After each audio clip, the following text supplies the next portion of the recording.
各位好啊，歡迎嚟到大象電視台。今日係2026年嘅7月27號。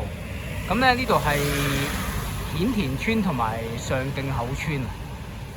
根據我嘅記憶咧，我從來未嚟過嘅。咁就呢度咧係一堆嘅低密度住宅，又唔可以叫呢啲做唐樓。咁我姑且叫佢做低密度住宅啦。咁你見到佢係3層。咁就最多係上面有多一層係整咗個禪蓬喺度啊！大家見唔見到啊？呢度呢啲地方咧都幾舒服嘅，其實即係佢唔係密集式嘛。有時咧我去到一啲高密度住宅，好似嗰啲九龍站嗰啲樓咧，我有一種壓迫感。啲樓好高。幾十層樓高，咁好似顯得好靚啊，或者係有啲樓咧係玻璃幕牆，但係全部都係幾十層樓高咧。咁你俾啲幾十層樓高嘅樓圍住咧，你好有壓迫感。但係我入到呢條村，呢個叫做顯田村啊，顯田村。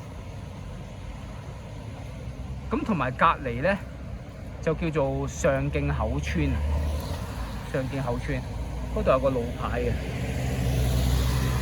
咁樣我發覺係自然個心情咧係放鬆咗，係啊。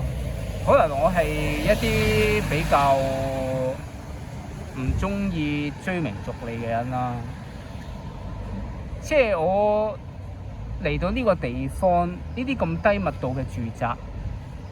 我會諗翻起陶淵明咯，諗翻起一啲好輕鬆嘅鄉郊生活、田園嘅生活。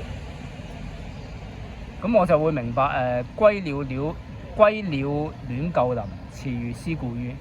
開荒南野際，手絕歸園田。係一種好輕鬆嘅狀態，即係你唔使同人哋鬥爭啊。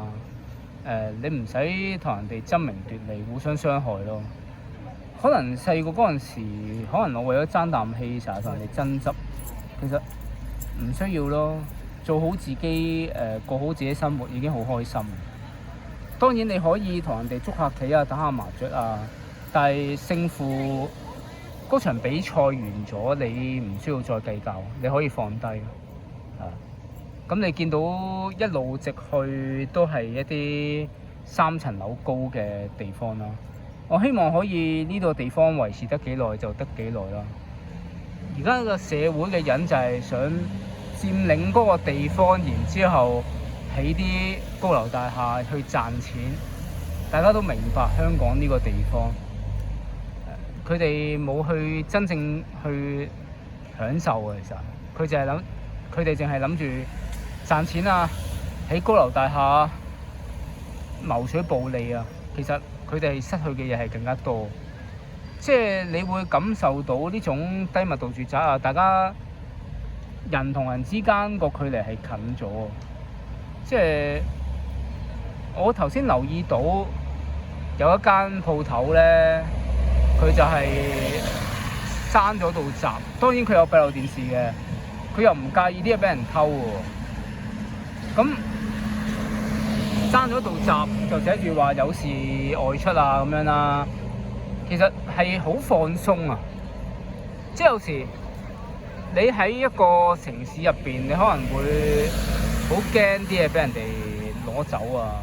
但係鄉郊啊啲地方啊比較單純淳樸，譬如佢放低咗啲嘢喺度，又唔驚俾人偷，偷咗都唔緊要啦，或者可能係咁呢個係好難得。有時我會認為你個心情係比較緊要啲，而唔係實際揾到幾多錢。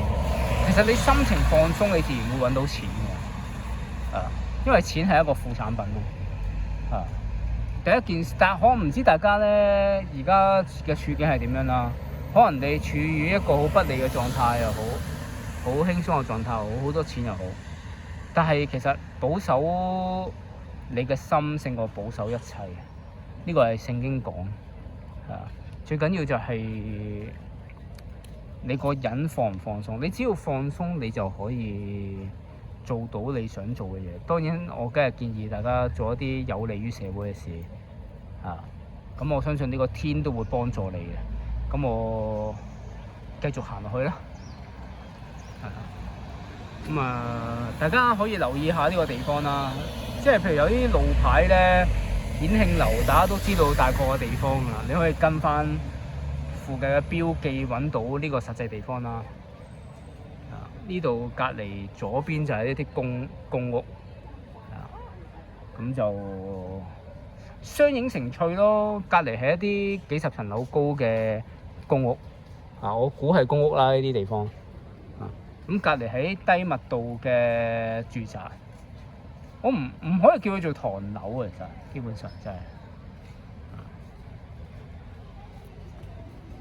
咁就大家中意咧，大家中意住啲豪宅，或者係住一啲高密度幾十層樓高嘅樓嘅住宅啦，定抑話係呢啲低密度住宅，定抑話啲豪宅一個人霸咗一大塊地，唔知大家係有啲乜嘢諗法咧？咁歡迎大家留言啊！多謝晒大家，我哋下次再見。